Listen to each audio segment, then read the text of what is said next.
assim: nós sabemos, irmãos amados de Deus, que Ele os escolheu, porque o nosso Evangelho, ele não chegou a vocês somente em palavra, mas também em poder, no Espírito Santo e em plena convicção. Vocês sabem como procedemos entre vocês em seu favor. Vamos orar ao nosso Deus? Pai, muito obrigado, porque a Tua palavra é viva e eficaz. E nós, ó Deus, agradecemos ao Senhor por esse presente dos céus para nós. Pedimos, ó Deus, pela Tua graça e pela Tua misericórdia, que nós possamos extrair dela, das Sagradas Escrituras, o alimento para a nossa alma, a direção para a nossa vida, a exortação para a nossa vida, ó Deus. Pai, nos permita pela graça e pela misericórdia do Senhor a sermos tocados pela Tua palavra. Pai, nós louvamos ao Senhor porque em Cristo Jesus nós temos a redenção da nossa alma. Prepara, Pai, a nossa mente e o nosso coração nesta noite para ouvirmos o que o Senhor tem para nós. Nós oramos em nome de Jesus. Amém. Queridos, nós estamos fazendo algumas reflexões na carta de 1 Tessalonicenses. Então nós já começamos falando do verso de número 1, onde nós falamos da abertura dessa carta. Nós fizemos aqui uma divisão um pouco geral dela, tendo o verso número 1 como uma abertura. Do verso 2 ao verso de número 10 do capítulo 1, nós temos um período de ação de graças do apóstolo Paulo. Depois você tem o corpo da carta e no final, ali no capítulo 5, já no finalzinho, você tem um encerramento da carta. Na semana passada nós entramos nessa sessão chamada ação de graças, onde o apóstolo Paulo ele vai descrever para os tessalônicos, para os tessalonicenses, um pouquinho das suas orações, o que ele tem orado ao Senhor a respeito daquela igreja. E é aquele momento da carta em que Paulo escreve sobre a sua gratidão a Deus pelos resultados do Evangelho na vida daquelas pessoas ou daquela comunidade. Então Paulo está agradecendo a Deus nesse momento da carta, porque viu o que o Evangelho fez na vida deles. E essa ação de graças de Paulo nessa carta tem uma razão bem definida. Paulo está muito feliz, porque a despeito de toda a oposição que havia, nós vimos aqui no primeiro dia, em que nós falamos do verso de número 1, que nós voltamos lá em Atos capítulo 17 para saber a origem dessa igreja, que nós vimos como que Paulo passou pouco tempo na cidade de Tessalônica. E ali houve uma forte oposição a ele. E quando ele saiu dali, e aqueles que receberam o Evangelho permaneceram na fé, a mesma oposição que havia sobre Paulo agora passou a ser sobre aquelas pessoas. Mas Paulo, está muito feliz porque, a despeito de toda essa oposição e de ser uma igreja tão nova, eles se mantiveram fiéis a Cristo. Então Paulo estava alegre, grato, porque pôde ver que aquelas pessoas, de fato, eram salvas. O Evangelho salvou, o Evangelho transformou, e eles eram muito gratos a Deus por isso. Então, quando ele escreve os versos de 2 a 10, que é essa sessão de ação de graças, ele faz questão de dar muita ênfase ao que nós chamamos de evidências da salvação. Ele está feliz com a salvação dessas pessoas e ele vai descrever nesses versículos as evidências dessa salvação. Ou seja, o que prova que essas pessoas realmente aceitaram o chamado do Evangelho e foram salvas pelo Senhor Jesus Cristo. Essa descrição ele vai dar nesse momento de ação de graças.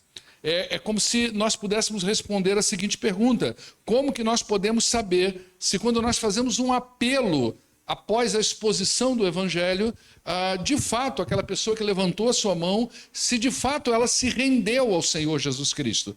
E a prova disso são as evidências que vêm depois. Aquela manifestação de levantar as suas mãos, ou de ir à frente num apelo, ou quando você está conversando com uma pessoa, você prega o evangelho para ela e ela diz sim para Jesus, aquele é o primeiro passo.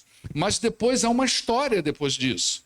E o que Paulo está descrevendo nesse momento de ação de graças é justamente o que vem depois. São as evidências da salvação. Então, nessa sessão, ao agradecer a Deus pela vida dos Tessalonicenses, Paulo descreve essas evidências que acompanham a salvação, ou seja, pelos frutos você vai conhecer. Essa é a ideia dessa ação de graça.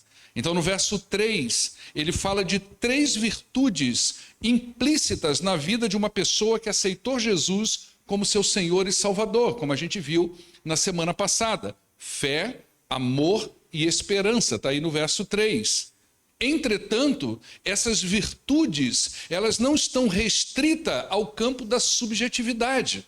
Eu posso falar que amo, mas isso é muito subjetivo. Tenho certeza que se você sair pelas ruas do nosso Brasil e perguntar se as pessoas amam a Deus, a menos que ela tenha tido uma experiência frustrante com a religião ou então com o pai dela, dificilmente ela vai dizer que não ama a Deus. Então isso é muito subjetivo. Você pode perguntar às pessoas, por exemplo, se ela tem fé. E elas têm, elas vão dizer para você que a fé delas é muito grande. Mas isso é muito subjetivo, principalmente se você levar em consideração que, do ponto de vista bíblico, fé pode ser traduzido por confiança na obra de Cristo. Você pode perguntar às pessoas se elas têm esperança, e muitas pessoas vão dizer para você que sim, eu tenho esperança. Mas são conceitos muito subjetivos. Então Paulo não deixa isso só no campo da subjetividade. São virtudes que têm uma manifestação concreta e visível. Elas são percebíveis, segundo o apóstolo Paulo. Por isso ele diz que a fé, ainda no verso 3, é percebida no serviço que eles prestavam a Deus. Então ele vai dizer, olha, lembramos constantemente diante do nosso Deus e Pai o trabalho que vocês têm, que é resultante da fé de vocês. Depois ele vai dizer sobre um amor que é percebido no sacrifício pelo outro. Então ele vai dizer, nós também vemos o esforço de vocês, que é motivado pelo amor. E ele vai dizer também que eles têm uma esperança que é percebida na maneira como eles são firmes na sua posição cristã, mesmo diante da oposição. Então ele vai escrever, ele vai dizer que a perseverança deles também é vista pelo apóstolo Paulo, e essa perseverança é proveniente da esperança no nosso Senhor e Salvador Jesus Cristo. Então ele dá 3 virtudes que são resultantes da salvação, mas que não estão apenas no campo da subjetividade, elas são percebíveis, hoje está ruim, viu, irmãos? A partir de manifestações que são concretas, reais. Nos versos 4 e 5, que é o que nós acabamos de ler agora, ele continua falando de evidências de salvação. Eu creio que quando Timóteo voltou de Tessalônica e encontrou Paulo em Corinto, lá pelo ano de 50 depois de Cristo, quando Paulo sai de Atenas e vai para Corinto, e lá esse trio aqui, que é Paulo, Silas e Timóteo, se reúnem novamente, e Timóteo então vem com o relato do que ele viu lá em Tessalônica. Paulo havia pedido que ele fosse lá para ouvir e ver como que aqueles irmãos ficaram depois que ele foi praticamente colocado para fora da cidade. Ele não conseguiu permanecer mais de 3 meses. De 1 a 3 meses foi o tempo de permanência de Paulo em Tessalônica. E quando Timóteo volta e eles se reencontram ali na cidade de Corinto pelo ano de 50, o relato de Timóteo sobre Tessalônica foi um relato bem entusiástico. Paulo encheu seu coração de alegria e ele percebeu, Timóteo viu isso e relatou para Paulo claramente essas evidências da conversão na vida daquelas pessoas. Então, quando Paulo pega sua pena para escrever, cheio de gratidão no coração, ele começa a falar dessas evidências. E no verso 4 ele vai dizer, sabemos, o sujeito, o pronome oculto aqui é primeiro do plural, então ele está dizendo provavelmente dele, da visão que Timóteo teve e do entendimento que ele e Silas tiveram do relato que Timóteo trouxe. Ele vai dizer, nós sabemos, irmãos amados de Deus, que ele os escolheu.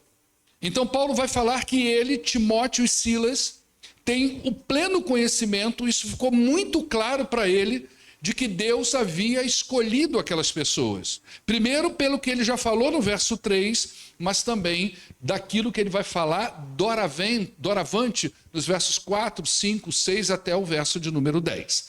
Uma pequena digressão se faz necessária nesse momento. Eu queria falar um pouquinho, muito rapidamente, sobre predestinação. Às vezes eu prego aqui, eu tenho a impressão que as pessoas acham que eu sou calvinista. Quem acha aí, levanta a mão, amém ou não? Um irmão ali atrás. Está errado, tá, irmão? Eu vou logo esclarecendo, porque normalmente as pessoas me abordam depois e perguntam se eu sou calvinista. Eu não sou calvinista, eu sou batista, ok? Eu prego o que minha denominação ensina. É assim que eu sou, tá? Então, às vezes a gente vai falar a palavra escolheu ou a palavra predestinou, ela hoje em dia causa um impacto muito grande na vida das pessoas, como se o pregador tivesse uma obrigação de se posicionar. Ou ele é calvinista ou ele é arminiano. Eu sempre fui batista e acho que sempre serei, tá ok? Então, quando eu falar de escolha aqui, não é necessariamente nesta visão calvinista radical, tá? Tem um autor muito conhecido chamado Howard Marshall, ele é a base para muitos estudiosos, é um professor de Novo Testamento, e ele vai dizer sobre esse texto, falando deste assunto, ele diz que o uso por Paulo da linguagem da eleição aqui não subentende que Deus retirou de outras pessoas a possibilidade de salvação e nem que alguém possa dizer que não foi salvo porque Deus não o chamou. Esse homem é uma autoridade no Novo Testamento. Como é que eu chego nesses autores? Às vezes eu estou lendo outros autores que eu considero muito bons, ok? E esses autores vão citando outros autores que eles se embasaram na sua tese.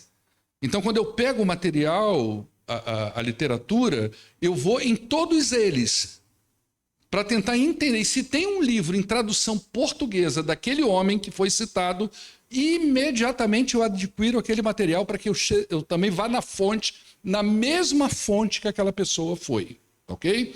Então, é uma autoridade que está dizendo que esse texto, a despeito da palavra está lá, a despeito de Paulo falar que Deus os escolheu, em nenhum momento Paulo está negando a possibilidade de que outros poderiam ser salvos e que Deus tirou isso da vida de outras pessoas, não dando a oportunidade da salvação porque não usou a ideia da escolha. Ok? Dito isso, vamos prosseguir. Então, por saber que eles foram chamados por Deus para a salvação, é que Paulo então vai chamar essas pessoas de irmãos, como nós vimos hoje de manhã na exposição de Atos. Isso é muito interessante, essa ligação, porque quando Paulo estava em Damasco, na casa daquele homem chamado Judas, e Ananias, contra toda a sua vontade e cheio de preconceito no coração, foi enviado por Jesus para orar pela vida de Saulo, para que ele voltasse a ver. A primeira palavra que Ananias disse para ele foi: irmão Saulo, que é o mesmo homem. Um está na versão hebraica e o outro na versão grega, o nome. É o mesmo homem. E Ananias chama ele de irmão. E agora Paulo se dirige às outras pessoas e o chama também de irmãos. Isso é muito significativo, porque a ideia de irmão é a ideia de pertencimento a uma mesma família. Essa é a ideia de irmãos.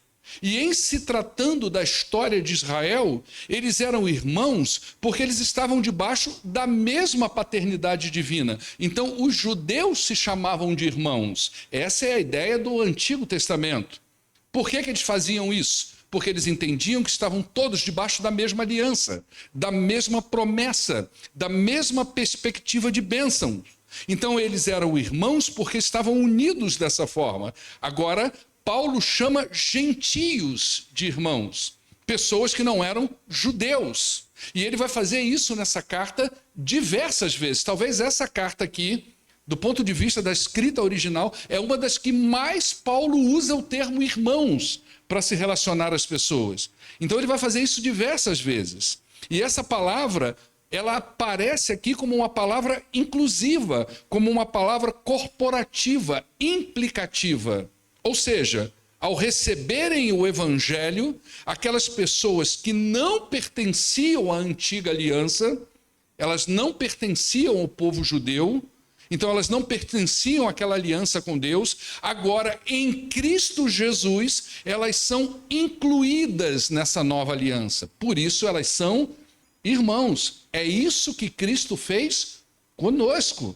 Porque se você lê a história da redenção, você vai ver que nós estávamos completamente fora dessas promessas. E o Antigo Testamento ele é muito interessante, porque o tempo todo Deus vai prometendo através da boca dos profetas que haveria um tempo onde ele reuniria debaixo do seu povo tanto judeus quanto gentios. E o Antigo Testamento não respondia para nós como é que Deus faria isso. Isso era um mistério. E quando Paulo vai escrever a carta aos Efésios, ele apresenta então a igreja do Senhor Jesus Cristo como a revelação desse mistério. Ou seja, é em Cristo Jesus que todos os povos, de todas as raças, de todas as tribos e de todas as nações são incluídos como um único povo. Por isso que nós nos chamamos de irmãos, porque desfrutamos das mesmas promessas espirituais, das mesmas bênçãos espirituais e da mesma aliança que foi feita em Cristo Jesus. Então Paulo vai se dirigir a essas pessoas como irmãos, não é? E não só desfrutamos dos mesmos privilégios, mas também desfrutamos das mesmas obrigações. Isso é igreja. Um lugar onde Deus une pessoas diferentes em Cristo, que desfrutam dos mesmos privilégios espirituais, mas que também comungam da mesma missão de pregar o Evangelho e de testemunhar de Cristo Jesus. Então, nós não somos reunidos debaixo do senhorio de Cristo ou incluídos no povo de Deus para que apenas desfrutemos os mesmos privilégios, mas também nós comungamos e partilhamos das mesmas obrigações. Então, o Novo Testamento também, em diversas passagens, diz que essas pessoas, chamadas irmãos, que é a igreja de Jesus, elas se reúnem para edificação mútua, a fim de se encorajarem até que Cristo volte. Isso também é ser igreja. Por isso que nós nos reunimos. Por isso que nós oramos juntos nas segundas-feiras, nós nos reunimos aqui aos domingos de manhã, domingo à noite, às quintas-feiras. O que é que nós estamos fazendo aqui? Nós estamos adorando a Deus, pastor? Estamos adorando a Deus.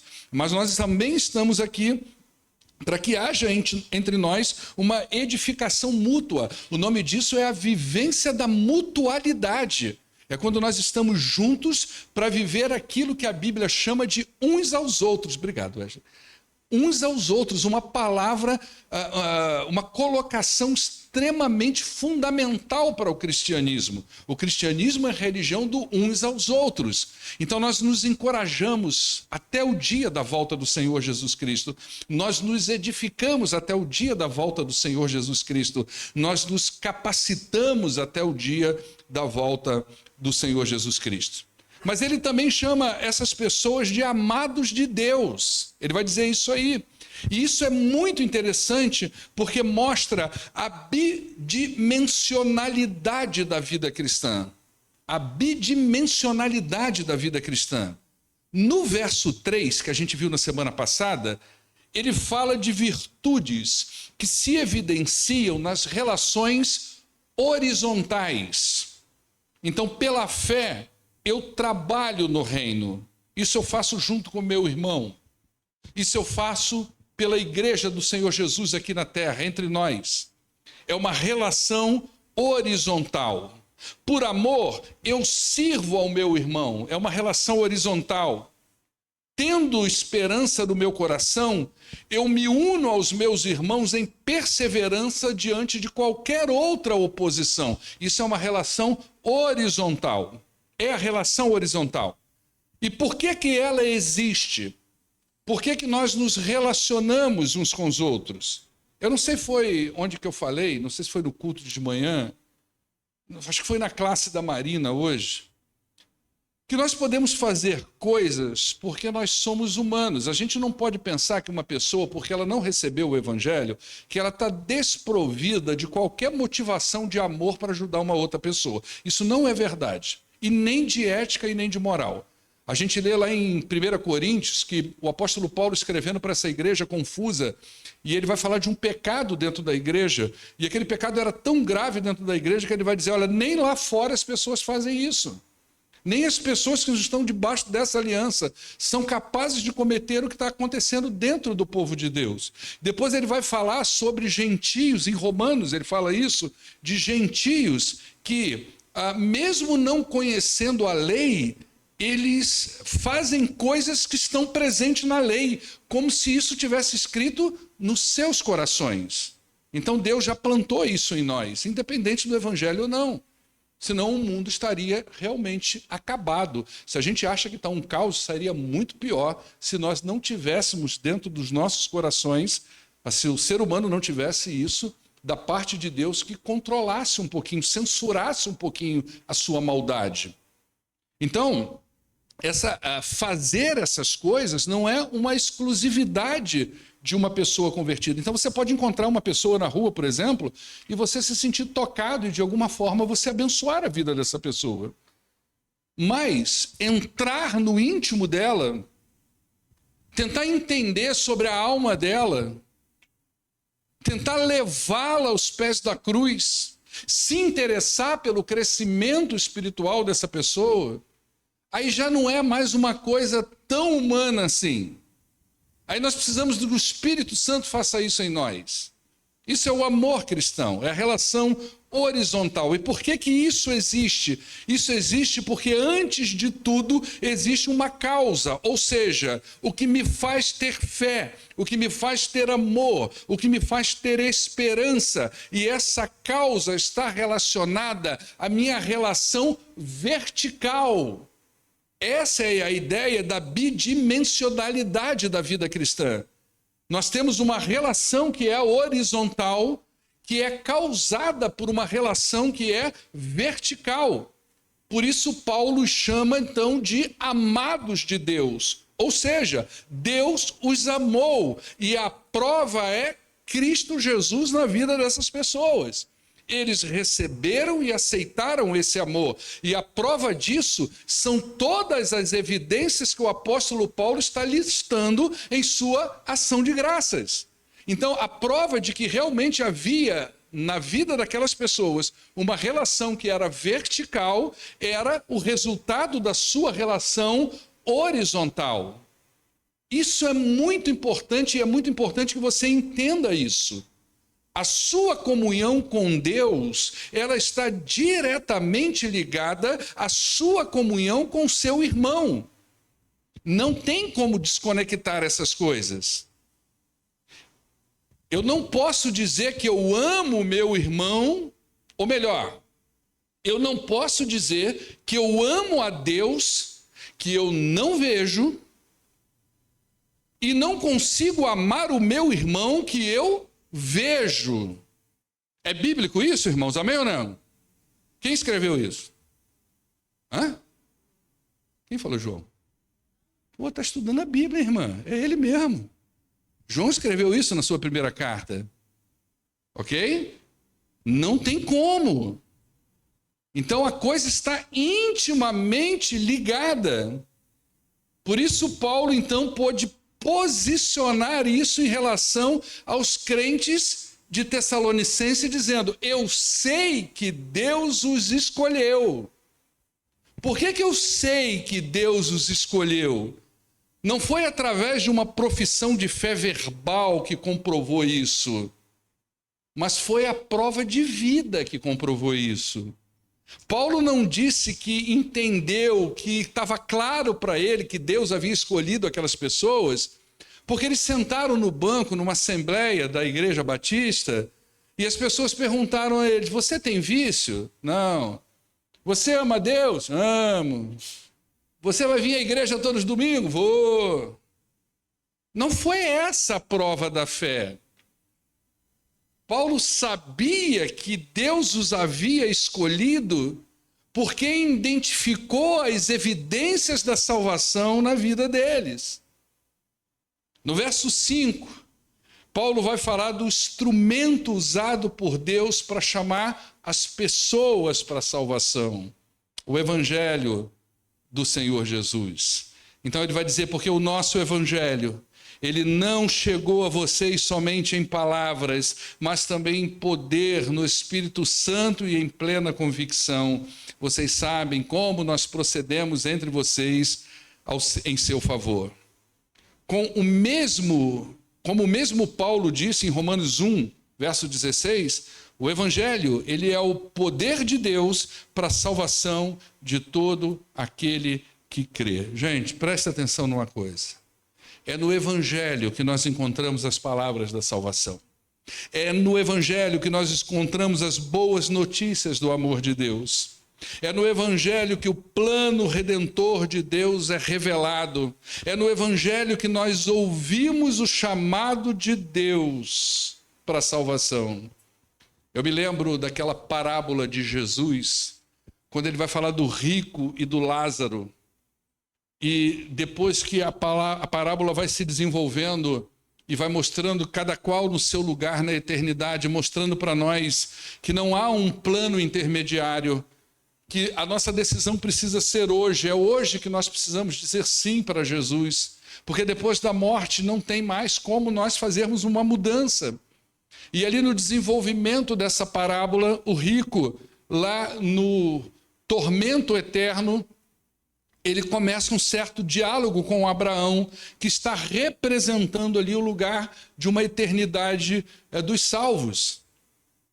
E nesse diálogo, o rico, atormentado no inferno, ele diz: pai Abraão, pede a esse homem, o Lázaro, para ir na casa dos meus irmãos, porque eu não gostaria que ele viesse para esse tormento. Deixa eu fazer uma pequena pausa aqui. Ai, se nós tivéssemos um vislumbre desse.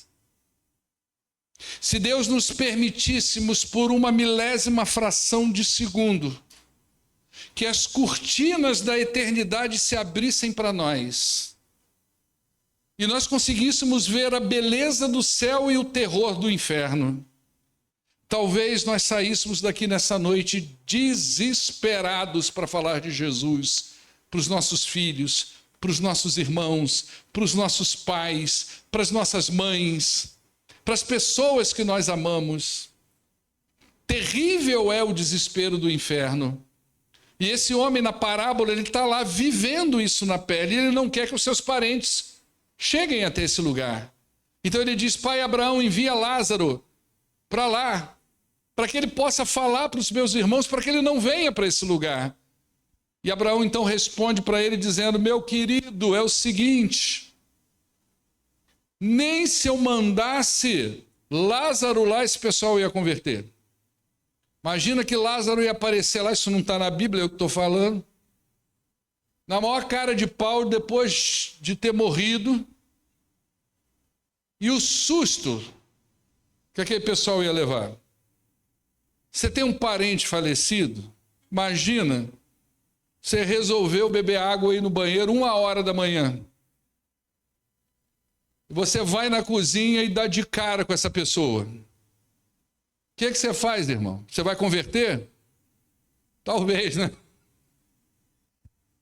Se você sentir medo essa noite de ir no banheiro ou beber água, eu vou te ensinar a técnica. Você pode sair cantando uma música de crente, tá? De crente, um louvor. Ou recitando o Salmo 91, também te ajuda. Não é verdade? Então Abraão diz assim: nem que eu mande Lázaro lá. E ele vai dizer, mas tem um jeito. Eles têm Moisés e eles têm os profetas.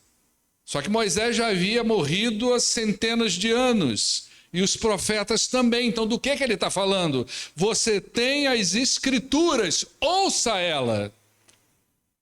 Nos dias de hoje, é como se Deus estivesse dizendo assim, ouça o evangelho de Jesus.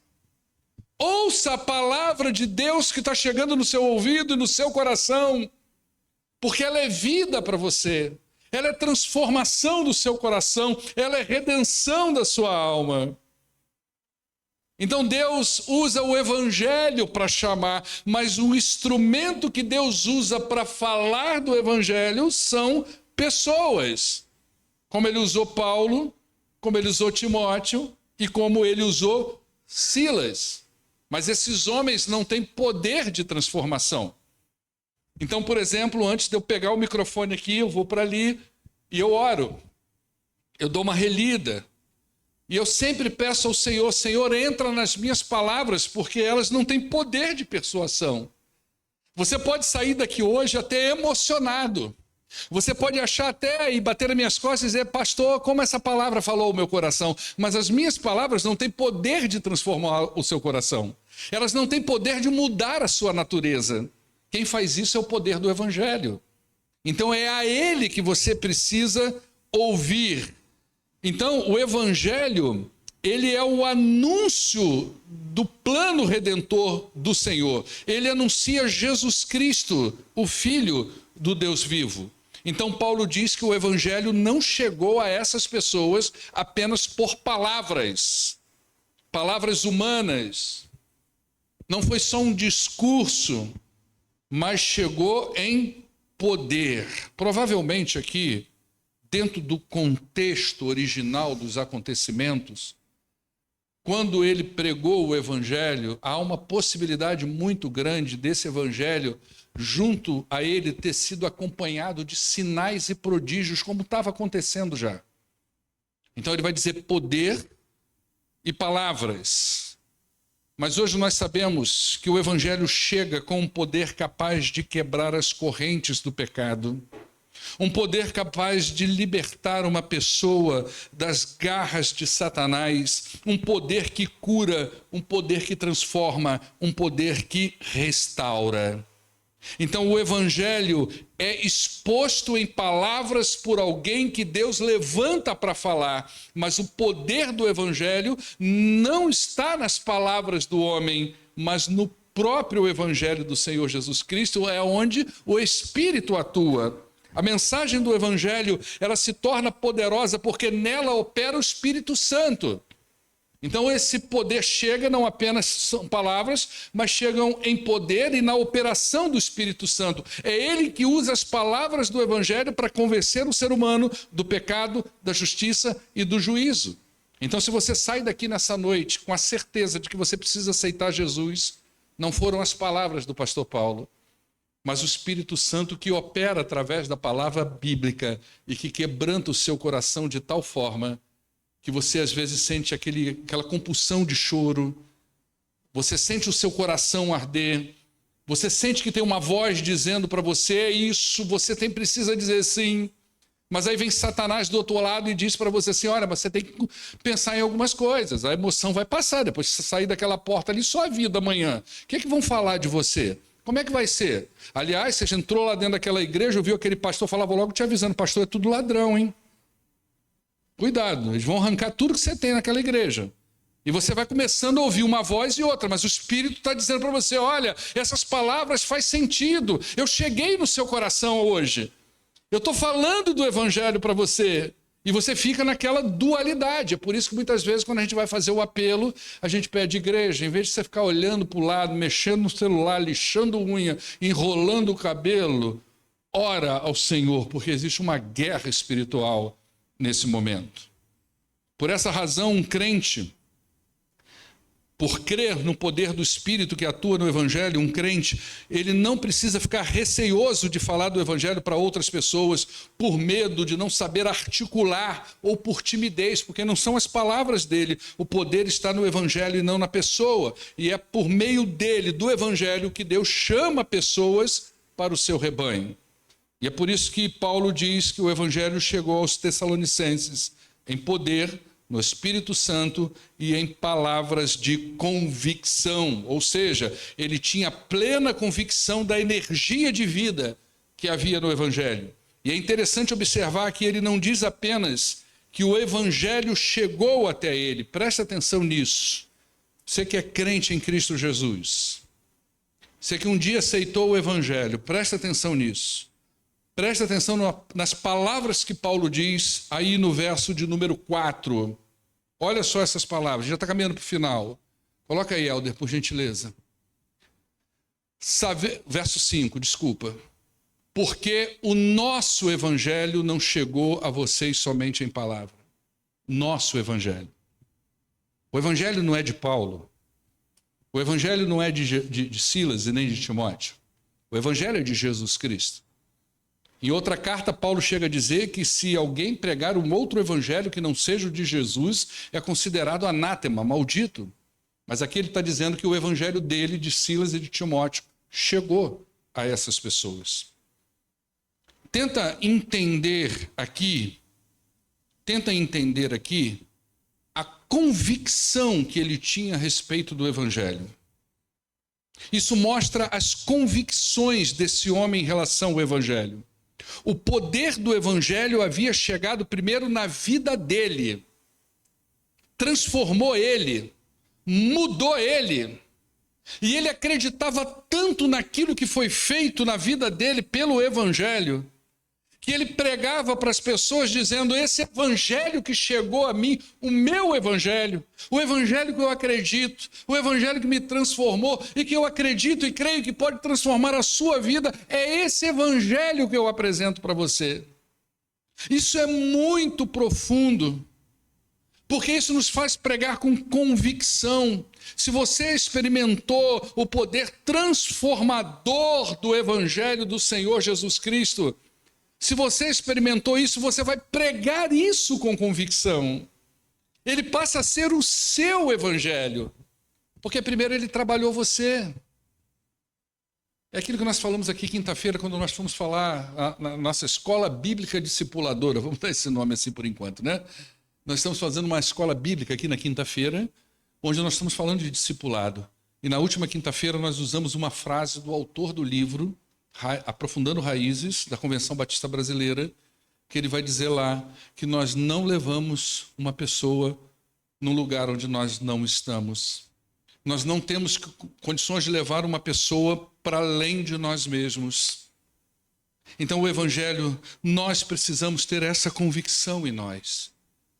E a pergunta que eu quero te fazer é o seguinte: você crê realmente no poder do Evangelho? Você crê que ele pode salvar o seu pai, a sua mãe, o seu filho? Você crê que ele pode restaurar o seu casamento, a sua família? Que ele pode trazer alegria para o seu lar? Se você crê nisso, ele é o seu evangelho. É o evangelho que você vai pregar para outras pessoas. Então Paulo vai dizer: olha, esse nosso evangelho chegou até vocês, e ele não chegou só em palavras, ele chegou no poder do Espírito. Ele chegou com muita convicção, e nós temos plena convicção do poder desse evangelho. Eu quero fechar esses 2 versículos com algumas reflexões. Primeiro deles, primeira reflexão que eu queria trazer para você é o seguinte: o nosso relacionamento com Deus e com o nosso irmão. Essa é a primeira coisa que eu queria te falar a nível de conclusão. Paulo chamou aquelas pessoas de irmãos e disse que eles são amados de Deus. Como eu disse antes, isso mostra que nosso relacionamento deve apontar para o alto, mas também para o lado. Nós vivemos um tempo onde as pessoas estão construindo uma religião individualista. Eu vou para minha casa, eu tenho a minha fé e ela é grandona. Normalmente é uma fé muito grandona. Eu vou para minha casa, eu tenho a minha fé, eu creio do meu jeito, mas não consegue desenvolver comunhão com a igreja do Senhor Jesus Cristo. Isso é biblicamente infundado. Isso não é bíblico. A igreja deve estar unida com Deus e unida entre si. É assim que nós cumprimos a nossa missão. Nós temos uma grande obra dada por Deus. Pessoas precisam ouvir o Evangelho. Imagina se cada um de nós aqui fôssemos para a nossa casa e vivêssemos o Evangelho do nosso jeito. Com aquele pensamento assim, eu não tenho que dar conta da minha vida para ninguém. Você imaginou como é que seria a igreja de Jesus se cada um pensasse desse jeito? Você vai lá para sua casa, durante a semana você vive a sua vida, domingo vem você volta. Não é? Você paga um palestrante, que aí eu posso até me aperfeiçoar na ideia do coach, que hoje eu fiz isso aqui hoje de manhã. Não é? Eu peguei essa letra P e falei que eram os problemas das pessoas. Quem estava aqui de manhã lembra disso, né? Eu falei, agora nós vamos apagar os seus problemas. Eu estava de coach hoje de manhã. Mas igreja não é isso. Igreja é eu ter um bom relacionamento com Deus. E esse bom relacionamento com Deus se evidencia no meu relacionamento com o corpo de Cristo, chamado igreja, com as outras pessoas. Quero refletir também sobre evidências da salvação. As evidências da salvação são bem claras nesse texto. Ela está presente na vida do salvo. Não são atitudes forçadas, mas atitudes que brotam naturalmente de pessoas que são guiadas pelo Espírito. Então, não é só sobre falar que nós temos amor. Não é só sobre falar que nós temos fé ou que nós temos esperança, mas é quanto isso se apresenta na nossa vida. Então, Paulo vai dizer no verso 3 que a sua fé, ela precisa ser demonstrada através do seu trabalho para Cristo. Ele vai falar que o seu amor deve ser demonstrado no esforço que você faz para edificar a vida de uma outra pessoa e caminhar com ela até que Cristo volte. A sua esperança, ela deve ser evidenciada e percebida através da sua firmeza, da sua perseverança, mesmo quando a vida tenta te tirar dos caminhos do Senhor. É assim que nós evidenciamos, mas não é uma coisa forçada, é uma coisa natural que brota do coração de uma pessoa que agora não é mais controlada por si mesmo, mas que pode dizer como Paulo, eu não vivo mais eu, mas é Cristo que vive em mim. Quero falar também sobre convicção do poder do Evangelho. Eu gostaria de te fazer uma pergunta. Você crê realmente no poder do Evangelho? Porque se cremos, nós deveríamos falar sobre ele com pessoas. Nós deveríamos convidar as pessoas para vir à igreja. Nós deveríamos oferecer discipulado. Não é legal a gente ficar dentro de uma igreja julgando as atitudes das pessoas lá fora ou no mundo e não oferecer para eles o poder que pode mudar. Se eu creio, então, no poder do Evangelho, se eu creio que o Evangelho é tudo isso que eu digo, por que eu não ofereço isso para as pessoas? Ok? Eu trabalhei em comércio muitos anos. Quando a gente crê num produto, gente, nós nos tornamos os melhores vendedores daquele negócio. Se você crê no seu produto, você é o melhor vendedor. Então, se você crê no Evangelho, por que a gente não fala? Eu creio que, como igreja, nós precisamos desenvolver alguns hábitos nessa direção. Não é mais sobre teoria, é sobre prática. Nós precisamos orar por pessoas sem salvação. Quero encorajar você a fazer isso. No meio que você vive, tem gente que você identificou que Cristo ainda não está no coração dessa pessoa. Eu quero desafiar você, encorajar você a se aproximar dessa pessoa e oferecer oração a ela. Quero orar pela sua vida. Deixa ela negar. Deixa ela fazer bico para você, que você vai aprender um pouquinho sobre rejeição pelo Evangelho. Deixa a pessoa fazer bico para você. Oferece oração. Quero desafiar você a conversar com pessoas sobre Jesus. Conversa sobre Jesus. Quero encorajar você a convidar pessoas para vir ao culto. É o desenvolvimento de hábitos. Ok? Convida a gente, cria esse hábito. Isso é uma mudança de cultura. Sabe como você faz? Você vai fazer assim. Você vai focar 3 pessoas. Primeira semana, você vai só orar por elas. Você não vai falar nada, você não vai convidar para nada. Você só vai orar pela vida dessas 3 pessoas. Segunda semana, você vai dizer para essas pessoas que você está orando por elas. Você não vai convidar para nada, só vai dizer que você está orando por elas.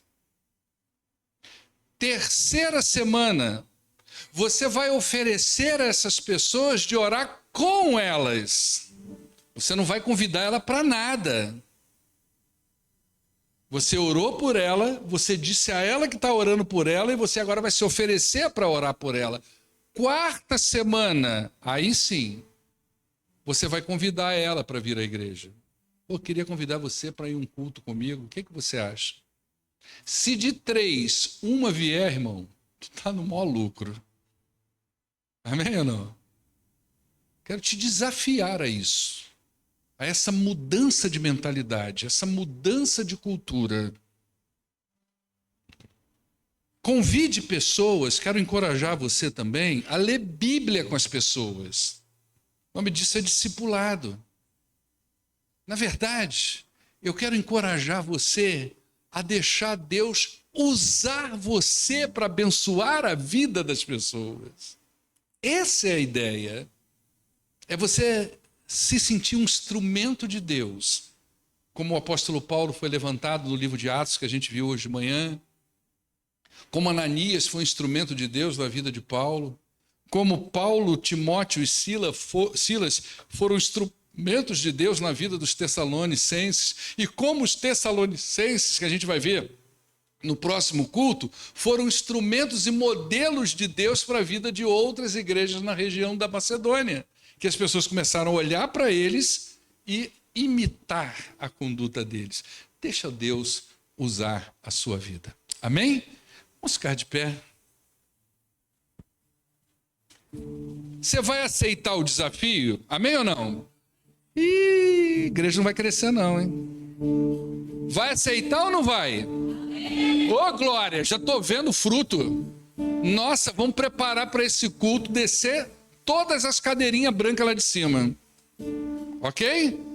Você vai orar por 3 pessoas na primeira semana. Na segunda semana, você vai comunicar essas pessoas que você está orando por elas, vai perguntar como elas estão. Na terceira semana, você vai oferecer de orar com essas pessoas. E na quarta semana, você vai dizer para ela, vamos à igreja comigo. De 3, se uma vier, não vai nem dar aqui, nós vamos alugar a quadra novamente. Amém ou não, irmãos? Ô, glória, que ânimo, hein? Vamos adorar o nosso Deus.